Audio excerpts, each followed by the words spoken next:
G'day, g'day, g'day. It's the podcast of WBC in the great city of Wyndham. And this is the Elaborators.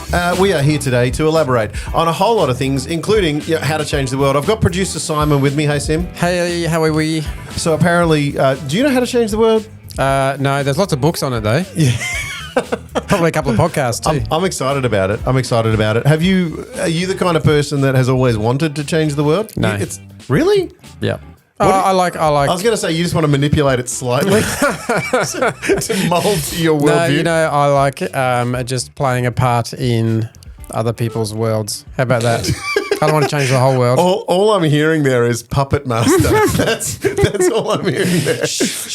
Part of the secret is not to let anyone know that. Yeah, to let nobody ever finds out that that's what's going on. We've been talking about all sorts of things on the podcast, including last week we spoke about lyrics and words that are powerful and lyrics that moved you. Now, here's what I discovered. I got to the end of that recording, and we'd spoken to our guest Jared Hashik, an orchestrator and a writer and all that sort of stuff, and he'd spoken about, go back and have a listen to that one because he spoke about hearing the Hillsong Desert song for the first time and a few things like that. And what I realised was at the start of the ep, producer Simon, I set you up and said, what's the song, what's a lyric, what's something that's profoundly moved you, other than obviously Happy Birthday, which is one of the most powerful songs in your life. Yeah, and I think you used the example of Mickey You're So Fine as well. I love that you even messed that lyric up. Mickey, what did I say? Mickey, you're so fine. Oh, Mickey, you're so fine. Mickey Mouse. That's a Mickey Mouse song, isn't it? No, I'm joking. I know that. No. So what I realised I didn't do was come back to you after the conversation, and we are asking our audience too, what's your favourite? You can still send us yours. We'd love to feature it. Yep. But did you actually come up with one? You know what? I was thinking back on that, and certainly a song that had really strong lyrics for me at an impactful time in my youth was "Saviour King." Oh, the Hillsong one. Yeah. And the tune's gone from my head. Our Saviour King, we are Lord, we worship you. You are our God. Da-na-na-na. Something like that. Which is anyway. So that one was probably what came to mind, and that was in my late youth into becoming the youth leader with the group of youth leader patch. Yeah, that had a good impact on me, and it has that impact because it's a lyric that sticks with you and reminds you of. It gives you a theological standpoint as well of who God is, who Christ was. And, so songs like that are really, really important in faith life and the journey. So well done. Yes. You get an applause from our rowdy crowd. Yeah, point for me. I don't know if I have. Do you want an air horn? No, I'll put a ding in afterwards for myself. Well, I can just put...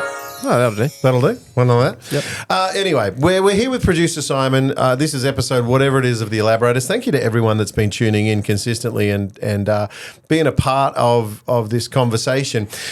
We want to talk about changing our world. We want to talk about faith in action. We want to talk about all of the good things that make us useful people in the community. But it turns out that Simon and I think you're good at it. Thanks. What was that? Something about pride this week? You were preaching on pride and being proud? I'll take it humbly. Yeah. You need to take that humbly. Yep. I got a badge. I won first place for being humble, but I couldn't show anyone the badge. Yeah. Sounds right. So we wanted to introduce someone who's a friend of mine and now a friend of yours, friend of the podcast. He lives in the wonderful country. I don't know if you've heard of this country, Western Australia. Oh, yeah. That's a whole different country, right? Whole different country. But ladies and gentlemen, please welcome to the podcast, Captain Pete Brookshaw. How you doing? Thanks for having us. The rowdy crowd is. I mean, we've got hundreds of people in the studio here, excited to see you. Great. I was just thinking about living in Perth. I was thinking we're 2 hours and 20 years behind in Perth, so it's good to be here. Just love it. So, by way of introduction, we better introduce you. You and your wife, Jo, are Salvation Army captains at Morley Salvos, which is in the northeastern suburbs of Perth. Is that correct? Yeah, absolutely. Give us a bit of a picture of the social makeup of that area. Lower socioeconomic area, sort of outer suburbia, and in a multi-generational church. We've got some youth leaders out in schools, in high schools, and kids workers and seniors and, everyone in between. So we're leading a church that's, a pretty impactful church for how big we are. We're not a huge church, but we've got quite a few staff out and about doing ministry. And I just love the challenges of leading a multi-generational church. We've been talking about faith in action. We've been talking about humility in our faith in action and all those kinds of things. How long have you and Joe been captains in the Salvos? Yeah, so we've been Salvation Army officers, ministers for nearly 15 years. Wow. I didn't know you were that old. Yeah, 41 now. Still don't know what I'm doing and just loving it. I thought you were 23. I could have sworn. You look gorgeous. Definitely. Well, I don't need to struggle with pride because I still don't know what I'm doing, so it's good. There's nothing to be proud about. Although I've been... That's very humble. That's very humble. Yeah. I've been a minister long enough now that I can't say, oh, sorry, I didn't realise that wasn't meant to be done. So I kind of passed those days. Yeah. You can't plead ignorance. There's a point in every person's profession where they can no longer plead ignorance. So I sort of past that stage, but we're enjoying the ministry. There's a few challenges, but we're loving serving Jesus. So where were you prior to Morley? So we've grown up around Wyndham, city of Wyndham. We grew up in the Salvation Army there. We grew up in a house, but we went and worshiped in a church. Such a pastor's kid. We went into ministry there out of the city of Wyndham. Lived in Hoppers Crossing near Werribee Plaza, or Pacific Werribee, whatever it's called now, at Westfield. I don't know what it is. I think we just call it the Plaza. Yeah, the Plaza, the old Plaza. I can remember when there was Franklin's and McEwen's. What was Franklin's an old supermarket? What's Franklin's? I don't remember those. No, that's okay. I'll move on. I think he's lying to us about being 41 at this point. I think he's 65. Not 51, but no. So we went into ministry out of the city of Wyndham. So we've always kind of lived in that kind of outer suburbia. Probably for, being in the west, not in the east of Melbourne, just the different kind of economic situation. And so that's kind of been the place we've always been. So you're a man of many words, and I mean that in the kindest way. You're a writer, you're a pastor, you're a preacher, you're a communicator. You've got 2 books that you've written, one called Holy and one called Jesus Christ. And you've got another book coming out soon called If You Want to Change the World, which is, I was asking Simon if he knew how to do it, but as long as you know how to do it. Well, now I can just read the book. Now you can just read the book. Yeah, it's Thanks. Not. But we're excited about that. What is it about the written word that you think is so, what is it about the process of taking your ministry thoughts and your desire to build healthy community and putting it into a book?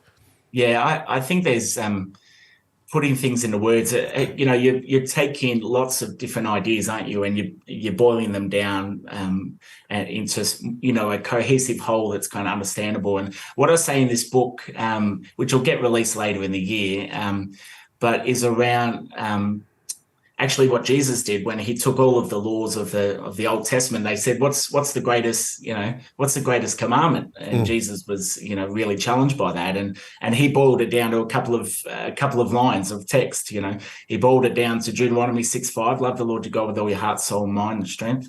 And then love your neighbour as yourself, Leviticus 19, verse 18. So he nailed down all of these different ideas and all of these laws that the Jewish people had in those days, and he nailed it down to a couple of sentences. And that's the power of words, right? And Jesus was able to take lots of different ideas and then boil it down to, I'm the bread of life, I'm the resurrection and the life. Yeah. And so if anyone knew about communication, it was Jesus, who took lots of big ideas and boiled it down and gave us, some of the best one-liners probably the world has ever seen, And so that's the power of words, isn't it? To be able to take lots of different thoughts, lots of different ideas, and boil it down to something that is inspirational, for those who are listening. Some of the other ones that you've pointed out in this book is one of my favourites is the leadership principle.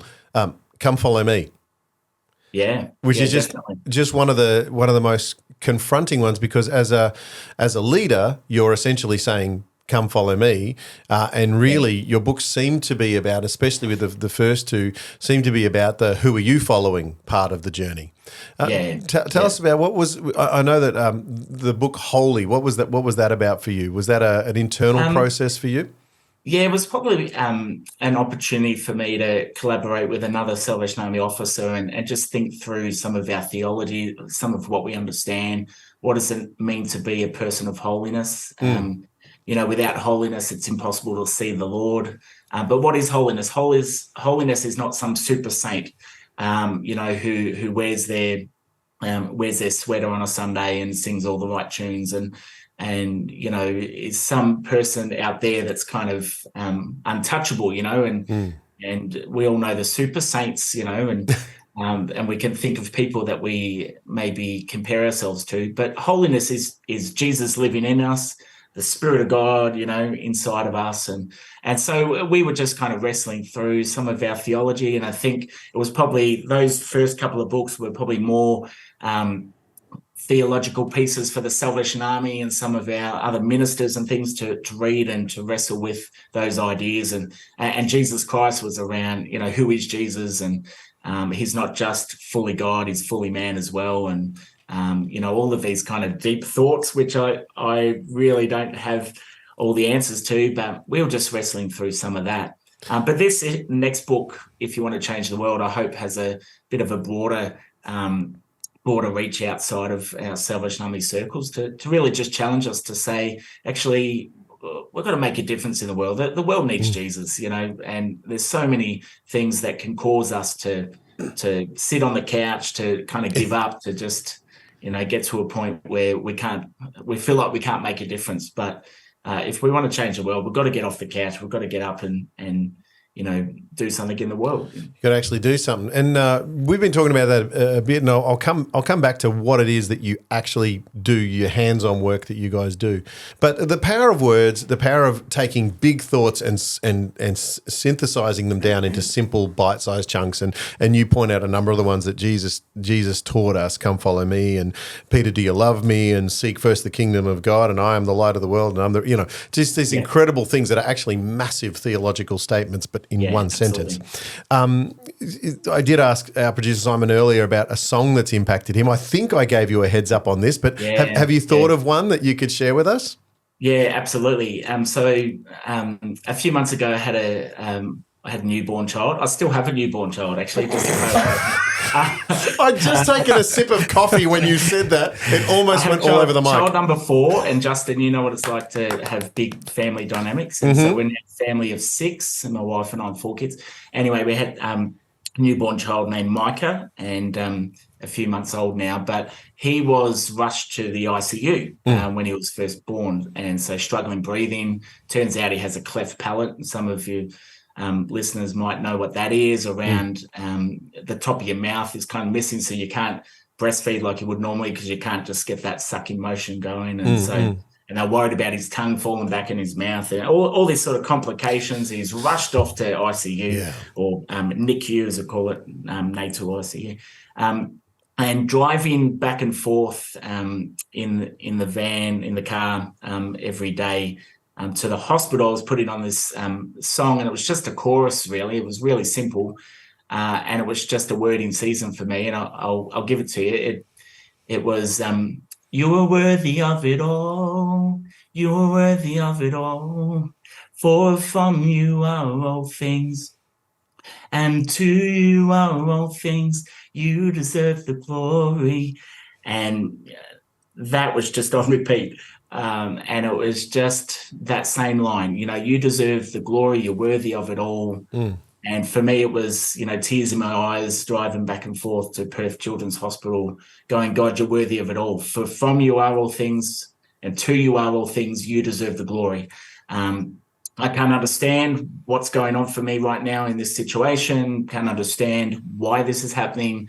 I don't know how I'm even going to get through it. But it was just on my Spotify, and there's a beautiful function there that says repeat. And just click it, and just simple chorus. And sometimes for me, in some of my journey this year, through the complexities of ministry and the challenges with family in those areas, some of those one-liners, some of those verses like "I can do all things through Christ who gives me strength." I'm all for theological depth and understanding, but, sometimes for me, it's just been, I can do all things through Christ that gives me strength. Greater is he that is in me than he that is in the world. I can get through this. And so that's kind of been my story the last few months, I think. And it's definitely one that will form your ministry going forward, won't it? It's such a strong reminder of the simplicity and the beauty that is represented in great depth that comes out in simple lyrics. And that's the thing, right? It's simplicity on the far side of complexity, right? Yeah. And it's Jesus. Jesus doesn't create things that are simple or simplistic.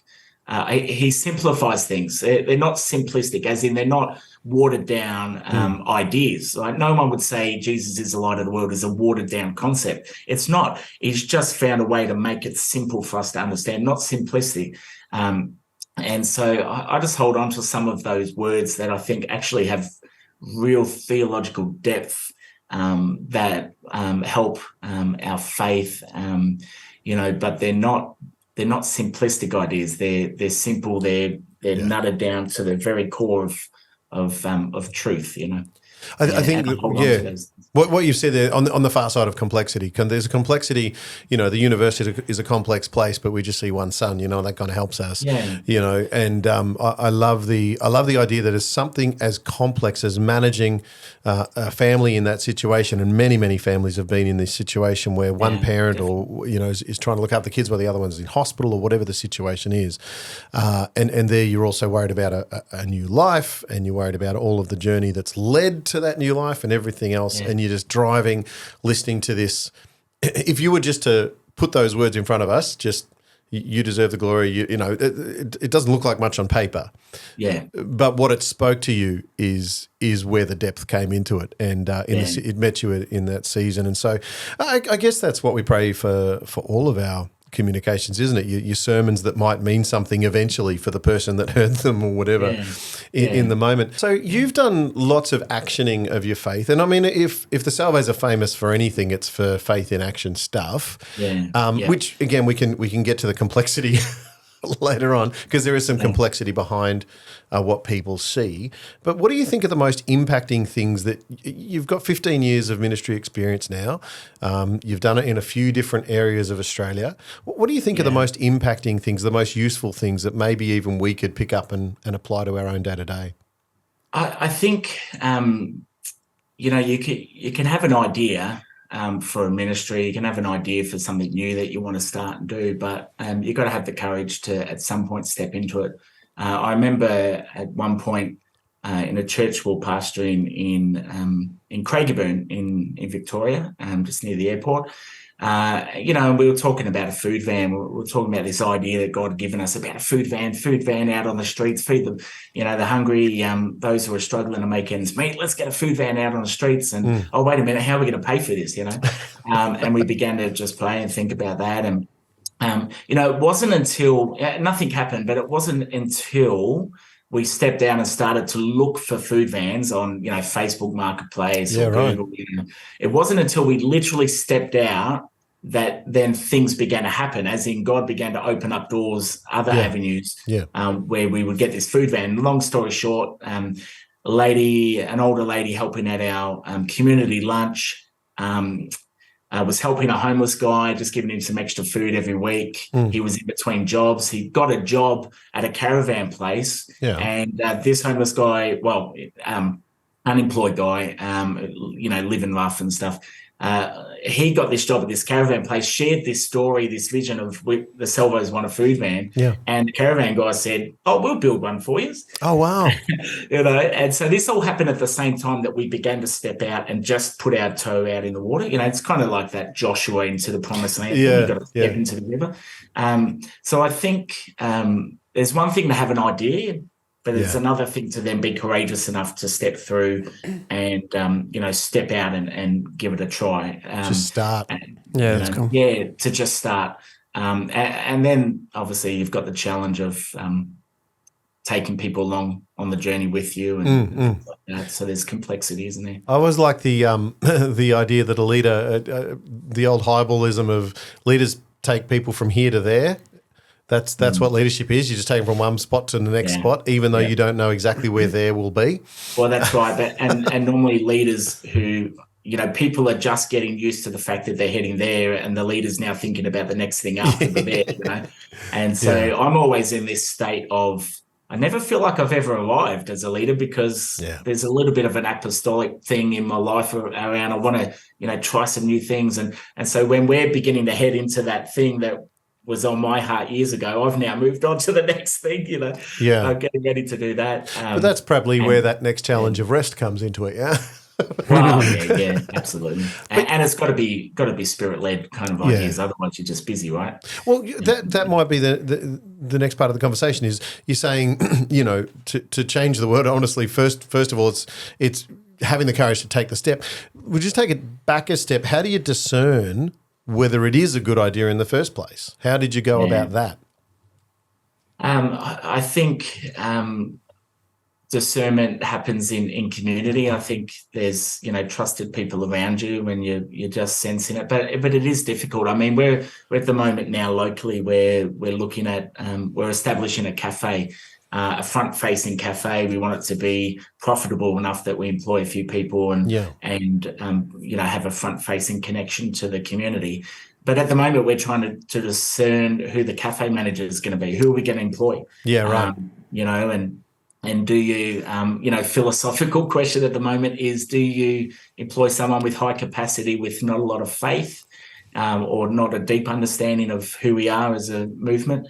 Or do you employ the Christian who's passionate about their faith with little capacity? But it's never run a cafe in their life, and that's discernment, right? And I don't know if I've got the answers to that, other than you stop, you maybe don't make a decision straight away. Yeah. You pray on it, you wait till you've got rid of that, the discontentedness in your heart, in your spirit, and you wait till you get to a point. But there is a sense of God doesn't shout at you, God just whispers. Yeah.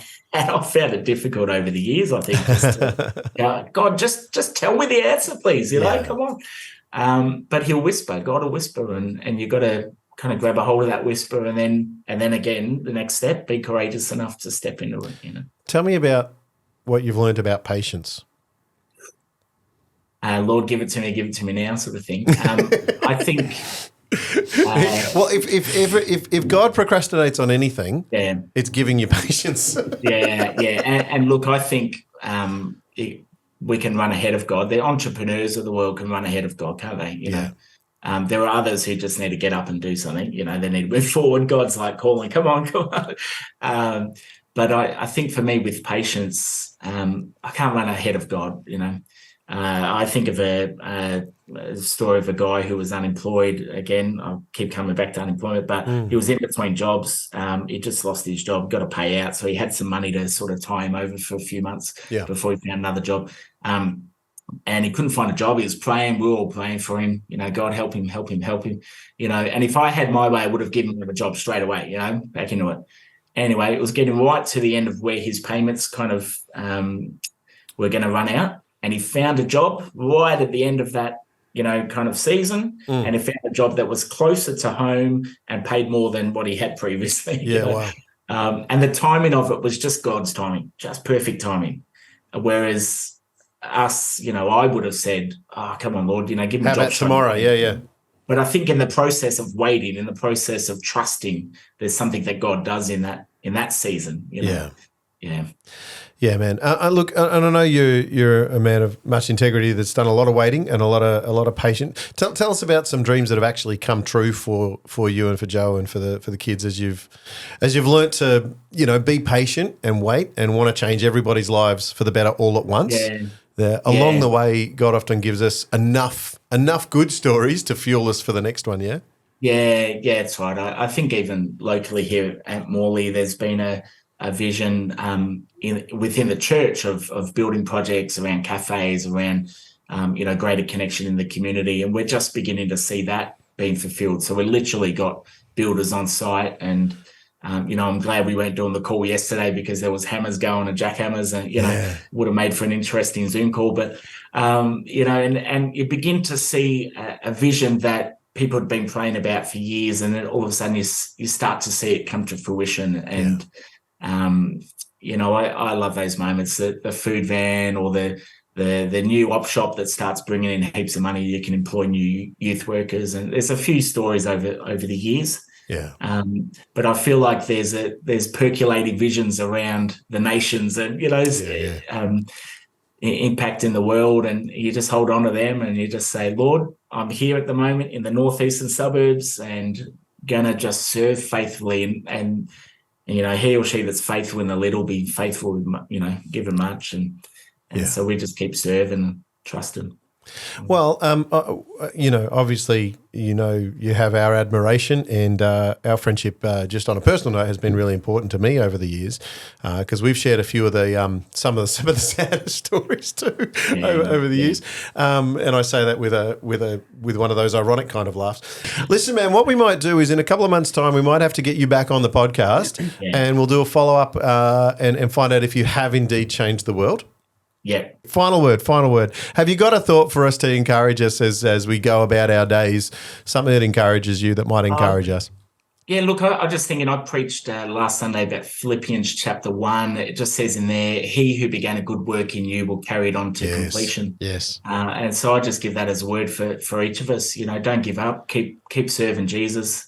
He who began a good work in you will carry it on to completion till the day of Christ Jesus. And so let's keep serving. Beautiful, man. Love it. Thank you so much. Pete Brookshaw. Thank you, Pete. Captain Pete Brookshaw from Morley Salvos, all the way over there in WA, which I think is part of Australia again now. Is it? I think you've returned. It's a long way. Have you? The borders are open. The borders are open. You're allowed there. Yeah. So, mate, hey, listen, thank you so much for taking time out. God bless you and your families. We love yous. Thanks, mate. We'll see you next time. Yep. Producer Simon, thanks for being part of the Elaborators. Yep. And to all of you paying attention and listening and playing along, get in touch with us. Let us know what you're liking, what you're not, what you want next, topics even, and we will see you next time. Yeah, on sure the will. Elaborators. Okay, obligatory wave, everybody.